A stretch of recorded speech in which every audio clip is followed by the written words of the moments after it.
Gusto ko makita ang tatay ko. Pati kayo ng damay ko. Kailangan malaman ko ang totoo. Buti ba sumama ka sa akin? Harapin natin ang sabay.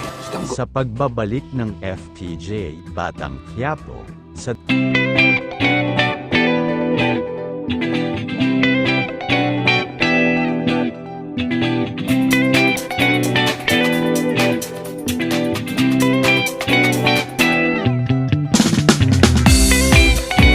desperasyon tapusin na si Tanggol, itinutok ni General Pacheco ang baril upang tuluyan na siyang patayin, ngunit hindi niya inaasahan ang gagawin ni Primo. Nagkunwari itong mahina at nakahiga sa lupa, ngunit sa isang iglap, bumunot ito ng kutsilyo at sinaksak si General Pacheco. Napaluhod si General Pacheco, halatang hindi niya inaasahan ang pag-atake. Sa pagkakataong ito muling sinaksak ni Primo si Pacheco, tuluyan ng tinapos ang masamang tao ng responsable sa lahat ng kaguluhan. Matapos tapusin si General Pacheco, bigla na lang bumagsak si Primo.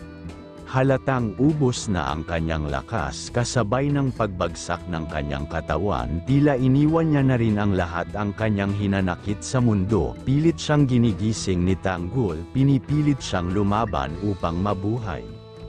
Ulit para kay Primo, wala na siyang dahilan upang manatili sa kabila ng lahat. Naniniwala siyang ito ang paraan upang makasama niyang muli si Amanda. Sa kanyang huling hininga sinabi niya kay Tanggol na ginustong ng Diyos ang lahat ng ito upang sa wakas magsama silang muli ni Amanda. Ginustong na Diyos na mangyari para magsama kami ni Amanda sa langit. Matapos ang matinding labanan, maingat na pinagsama ni Tanggol ang mga katawan ni Primo at Amanda. Gusto nilang tiyakin na sa huling pagkakataon magkasama pa rin silang dalawa kahit sa kanilang pagpanaw. Habang nasusunog ang mga labi ni Primo at Amanda, walang nagawa si Tanggol kundi tanggapin ang mapait na katotohanan. Hindi pa rin siya makapaniwala sa nangyari. Lahat ng ito ay bunga ng kasakiman ay General Pacheco.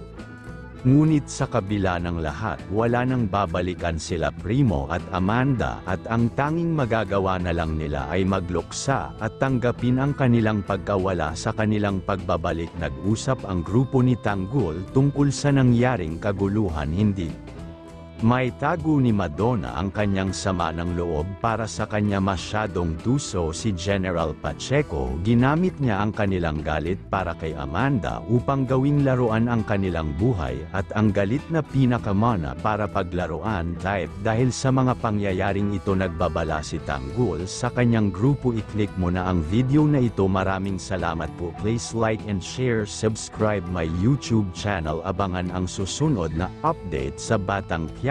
Maraming salamat po. God bless.